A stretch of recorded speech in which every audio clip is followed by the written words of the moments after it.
کوم او تاسو وګورو په اسمان کې چې کوم اولنی ګناه شوی دا هغه هم د حسد د وجه شوی دا ځکه محترم کله چې الله جل شانه فرشتو ته حکم وکړ چې تاسو آدم علیه السلام ته سجده وکړئ نو ټول فرشتو سجده وکړه ابلیس سجده ونه کړله انکار د سجدې نه وکړو نو الله جل شانه ته تفوس وکړو ما منعك الا تسجد اذا امرتك تسشي من کړل چې تا ما حکم وکړو هغه ورته سویل په جواب کې خلقته من نار وخلقني من طين زه خو الله ته د اور نه پیدا کړی مودې د خاور نه پیدا کړی دي تکبر وکړو او تکبر چې جوړیږي محترم د اصل کې د حسد نه پیدا کیږي چې کله د انسان په لکه حسد پیدا شي نو تکبر هم راشي او تکبر په دې ځای کې وکړو ځکه په دې ځای کې سوچ په جنګاو چې اور کې خو صفات دار چې هغه نه کوي برزي او د ځمکې صفات دار چې هغه خو خلق په ګرځي او خلق په ګن بلا شي په دې کې سوچ وکړو کله غلط سوچ وکړو حالانکه څومره نعمتونه چې ځمکې نه راټوکيږي څومره ارچ چې ځمکې نه راټوکيږي دا شان صفاتونه په اور کې نشته دي سوچ غلط وکړو مقصد دا محترم اول چې کوم ګناه شوی و هغه سوا هغه د حسد و په اسمان کې چې اوله کوم ګناه شوی و هغه د حسد سبب او په ځمکه چې اوله کوم ګناه شوی و هغه هم داغه سبب هم حسد و ځکه محترم د آدم علیه السلام دو زامن حابیل او قابل چې کله حابیل قابل نو ولګي او حابیل قتل کو داغه سبب هم حسد و عزتمن درو حسد کول ډیره خطرناک ګناه ده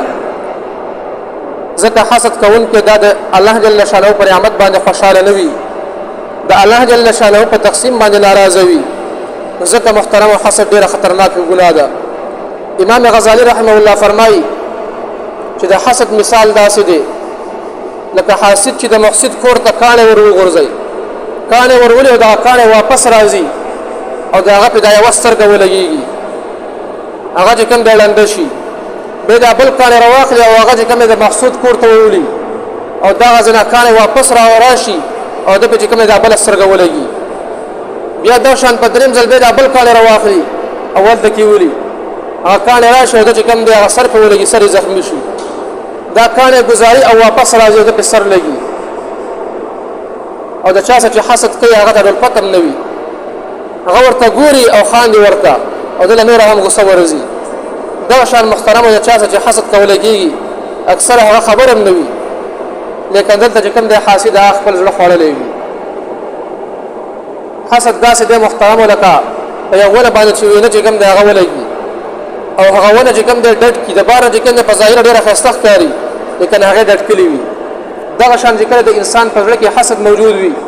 د انسان ځل درنه چې کوم د ختم وي ځل ورله ختم کړي وي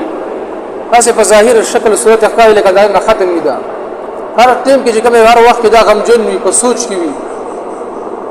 عزتمن درو بیا موږ او تاسو له فکر دي د حسد نه ځان وساتو ځکه حسد چې کوم دا ډیره خطرناکه بیماری ده الله جل شانه دې موږ او تاسو ټول د حسد نه وساتي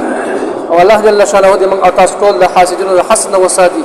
او د شرینو د شر نه الله جل شانه موږ وساتي او الله جل شانه دې موږ او تاسو ټول د نبی کریم صلی الله علیه وسلم په اخلاق باندې منور وګرځي